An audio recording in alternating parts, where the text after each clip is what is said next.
Finance Vani, episode 31, scene 1, shot 1, take 1.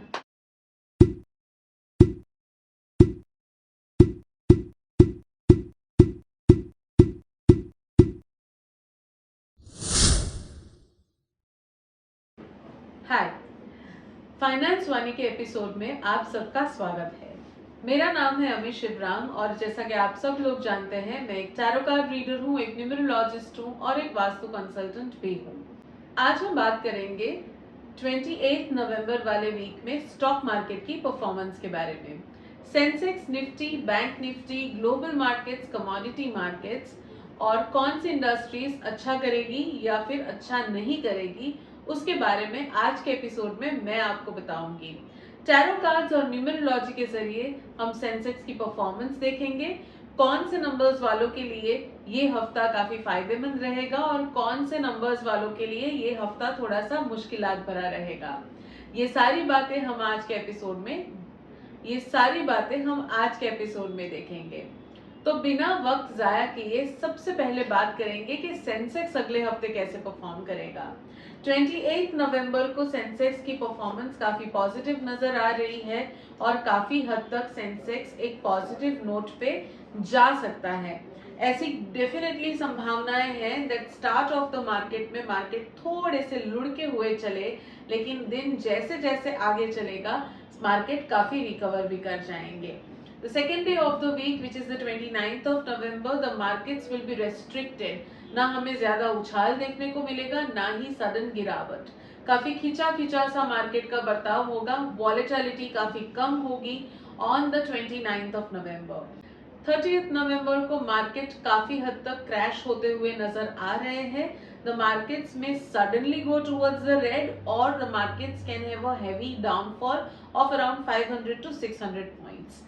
Stock market Thursday को काफी recover हो सकते हैं, लेकिन फ्राइडे वहीं मार्केट्स वापस एक खिंचे हुए मोड की तरफ आते हुए नजर आ रहे हैं।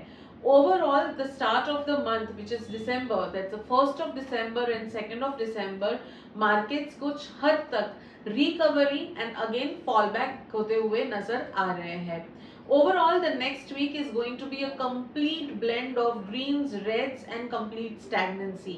अगर आप एक डेली स्पेकुलेटर हो, आपको काफी अपॉर्चुनिटीज मिल सकती है इसमें नॉर्मल ट्रेड्स, रिवर्स ट्रेड्स या to hold positions for around 2 to 3 days. लेकिन जो लॉन्ग टर्म निवेशक है, जो कभी कभार मार्केट में निवेश करते हैं फॉर लॉन्ग टर्म, उनके लिए मार्केट को जज करना थोड़ा मुश्किल हो जाएगा और मार्केट उन लोगों को थोड़ा स्ट्रेस भी दे सकता है। Overall there is nothing to be drastically worried about because market गिरेंगे लेकिन रिकवर भी हो जाएंगे अगले ही हफ्ते में।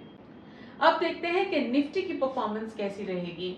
Nifty is going to have a difficult time to hold on to its momentum. एक या दो ऐसे भी पॉइंट्स आएंगे जहां पे निफ्टी काफी हद तक गिरावट में जाती नजर आएगी, रेड्स में जाती हुई नजर आएगी and it is going to be very difficult for it to again come towards the greens. Nifty में ट्रेड करने वालों के लिए ये काफी इनसिक्योरिटी भरा वीक रह सकता है, क्योंकि उन्हें समझ में नहीं आएगा कि आखिर वो ट्रेड करे भी तो कैसे करे। तो निफ्टी स्पेकुलेटर्स एंड ट्रेडर्स के लिए एक चेतावनी है यहाँ पे कि मार्केट्स काफी हद तक अनप्रेडिक्टेबल रहने वाले हैं, तो बिना किसी कैलकुलेटेड रिस्क के कोई भी ट्रेड हिट ना करे।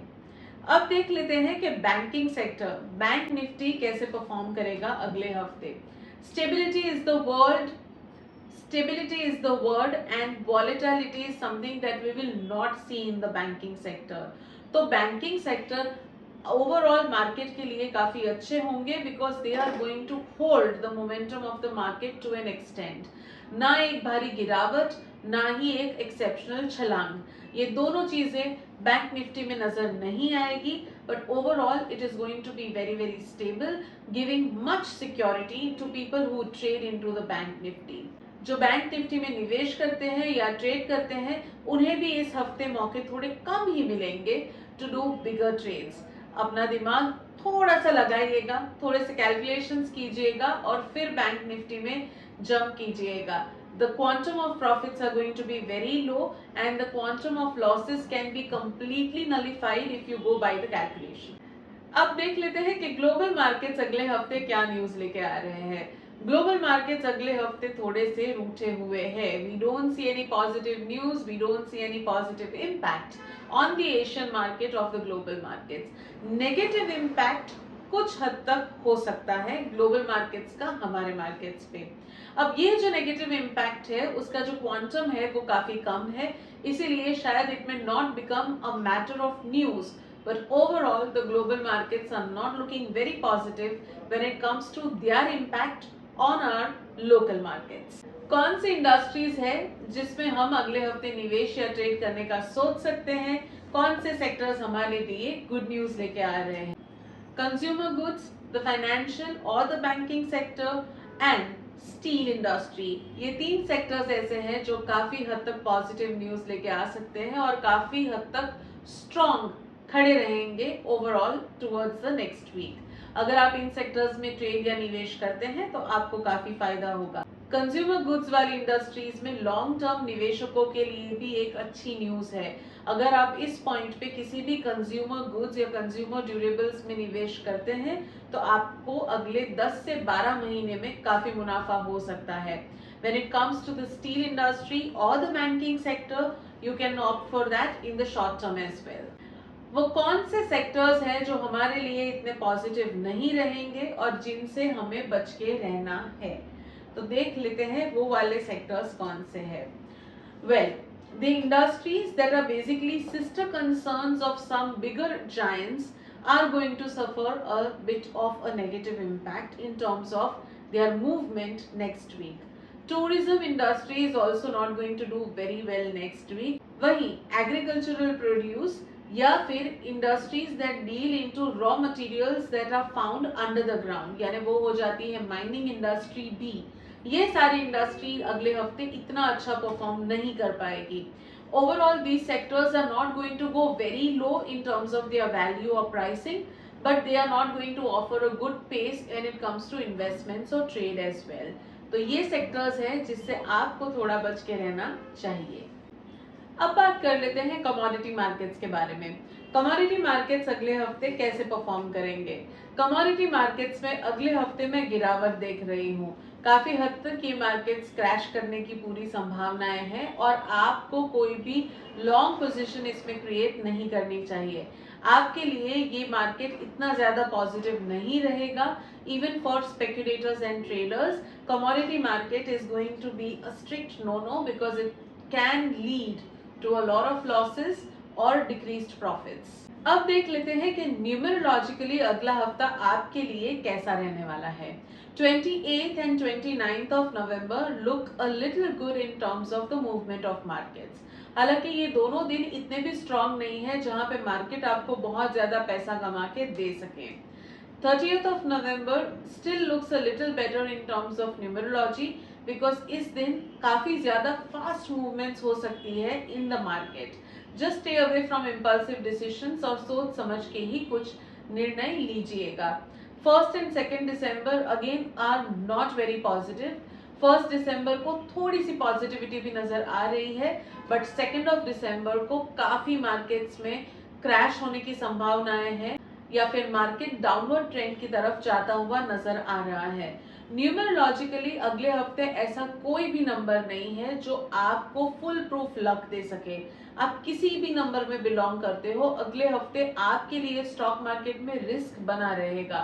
Markets are going to be extremely unpredictable and whatsoever your number is, you may end up suffering into losses if you do not exercise your know-how and if you do not exercise calculated risk. जहां तक unlucky होने का सवाल है तो अगले हफ्ते number 2s are going to incur losses in the stock market even if they are going with extreme calculated risk. Number 2 यानी आपकी डेट ऑफ बर्थ का पूरा टोटल अगर 2 पे आता है तो आपके लिए वो थोड़ा सा मुश्किल कर देगा स्टॉक मार्केट में सस्टेन करना. 2 जो है वो आपकी पूरी डेट ऑफ बर्थ का टोटल है when broken down into a single digit. यानी अगर आपकी डेट ऑफ बर्थ है 14 सितंबर 1984, यू बिलोंग टू नंबर 9.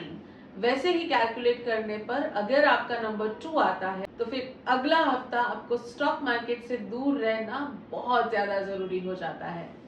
चलिए अब बात कर लेंगे आपके सवालों के बारे में. हालांकि आपके सवालों की तरफ जाने से पहले मैं आपको बता दूं कि स्टॉक मार्केट की 100% एक्यूरेट प्रेडिक्शन करना किसी के भी लिए नामुमकिन है। तो आपको मेरी इस गाइडेंस को एज एन एडवाइस लेना है, लेकिन उसको क्लब करना है अपनी सूझबूझ, अपनी टेक्निकल नॉलेज और अपने फाइनेंशियल एडवाइजर्स की एडवाइस के साथ। तब जाके एक परफेक्ट ब्लेंड बनेगा स्टॉक मार्केट में पैसे कमाने के फॉर्मूला का। आपके सवाल मुझे ईमेल के जरिए भेजने के लिए नीचे दिए गए ईमेल एड्रेस पे आपका नाम, आपकी पूरी डेट ऑफ बर्थ और आपका सवाल मुझे भेज दीजिए। आप मुझे आपके इन्वेस्टमेंट्स और आपके फाइनेंसेस के बारे में कुछ भी पूछ सकते हैं। मैं आपके टैरो कार्ड्स और न्यूमेरोलॉजी के जरिए आपको गाइड करने की पूरी कोशिश करूंगी। आज का सबसे पहला सवाल आया है सिंधु जी से। सिंधु जी ने मुझे लिखा है लंदन से। सिंधु जी के जो अंकल है, उन्होंने उनसे कुछ पैसे लेकर उन पैसों को इंडियन स्टॉक मार्केट में निवेश करा हुआ है। वो जो पूरी पोर्टफोलियो पोजीशन है वो अभी फिलहाल काफी प्रॉफिटेबल है और उनको ये पूरा इन्वेस्टमेंट बेचकर उस पैसों को लंदन अपनी जरूरत के लिए विड्रॉ कर लेना है। उनका ये सवाल है कि क्या ये वो कर सकती है और उसके लिए सबसे उत्तम समय कौन सा होगा। सिंधु जी, सबसे पहले तो आपको बहुत बहुत शुक्रिया कि आपने लंदन से मुझे ये क्वेश्चन भेजा है। और जहां तक मैं आपके कार्ड्स देख रही हूँ, ये निर्णय इतना ज्यादा फीजिबल नहीं है। For some reason if you are trying to withdraw all your money from here, I see you incurring some losses in some form. अगर आपको ये डिसीजन लेना है तो आपको अगले जुलाई तक थोड़ा वेट कर लेना चाहिए, क्योंकि वहां से आपकी एक फाइनेंशियल गेन की जो अवधि है वो स्टार्ट हो जाती है।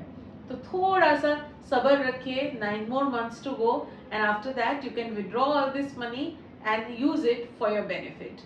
आपकी डेट ऑफ बर्थ के हिसाब से भी सिंधु जी, आप कितनी भी मेहनत कर ले, अगले साल जून तक आपको थोड़े फाइनेंशियल प्रॉब्लम्स हो सकते हैं। तो इसीलिए कहीं पे भी बस इस प्रॉब्लम को सॉल्व करने के लिए ये डिसीजन ना ले। ये डिसीजन आप अगर जुलाई की तरफ लेंगे तो आपके लिए ज्यादा फायदेमंद रहेगा। आज के जो हमारे दूसरे व्यूवर है, उनका नाम है जागृति। जागृति जी ने मुझे बड़ौदा से ये सवाल भेजा है। जागृति जी का ये कहना है that she is into employment and वो एक गवर्नमेंट सर्विस में है और वो ये सोच रही है कि हर महीने एक एक्स अमाउंट स्टॉक मार्केट में निवेश करेगी अगले 10 साल के लिए। She is looking forward to a long term investment and she wants to know whether it is the right decision or not. Jagriti ji, आपके लिए स्टॉक मार्केट में एंट्री करने का ये सही समय नहीं है। आपको स्टॉक मार्केट में निवेश करने से पहले एटलीस्ट 2 लोगों की एडवाइस लेनी चाहिए। और हालांकि मैं जो आपके कार्ड्स की तरफ से देख रही हूँ, किसी ने ऑलरेडी आपको इसके अदरवाइज एडवाइस कर दिया, तो प्लीज उस एडवाइस को फॉलो कीजिए। रुक जाइए थोड़ा सा, stock market is not meant for you at this point in time. Future के लिए भी मुझे बहुत क्लियर टाइमलाइन अभी नजर नहीं आ रही है, तो प्लीज अभी के लिए रुक जाइए। Maybe after a few months you can send in another question where we will see if that would be an appropriate time or not.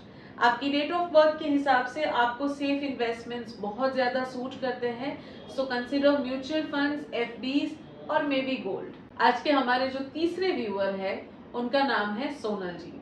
Sonal जी ने हमें तमिलनाडु से ये पूछा हुआ है that she is trying to invest into a global market through her sister who stays in Canada.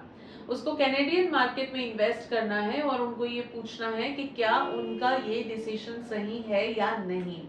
Well Sonal, आपका ये decision बिल्कुल सही है, आप निवेश कर सकती है। जहां तक मैं आपके कार्ड्स और आपकी डेट ऑफ बर्थ को स्टडी करती हूँ, you already have an X amount with you as savings which you can directly diffuse into the Canadian stock market and you are going to get a lot of profit out of it. Sonal ji, आपकी investment के बारे में अगर मैं देखूं तो आपके numbers मुझे कह रहे हैं that you are a rigorous investor and that is something that is going to give you major rewards in another 5 years. So please continue the way you are handling your finances and I wish you all the best. तो ये था आज का episode finance वाणी का। आशा करती हूँ कि मेरे दिए गए टिप्स आपको स्टॉक मार्केट में ट्रेड और निवेश में हेल्प कर रहे हैं। आपके फीडबैक्स मैं जरूर जानना चाहूंगी, तो प्लीज नीचे दिए गए ईमेल एड्रेस पे मुझे लिख के भेजिए कि आपको इस शो से क्या मिल रहा है और अगर आप इस शो से कुछ और भी एक्सपेक्ट करते हैं। अगर पॉसिबल होगा तो हम वो हमारे सेगमेंट्स में जरूर इंक्लूड करेंगे। मैं आशा करती हूँ कि आपके लिए अगला हफ्ता स्टॉक मार्केट में पूरी तरह से मुनाफे भरा हो। नमस्कार।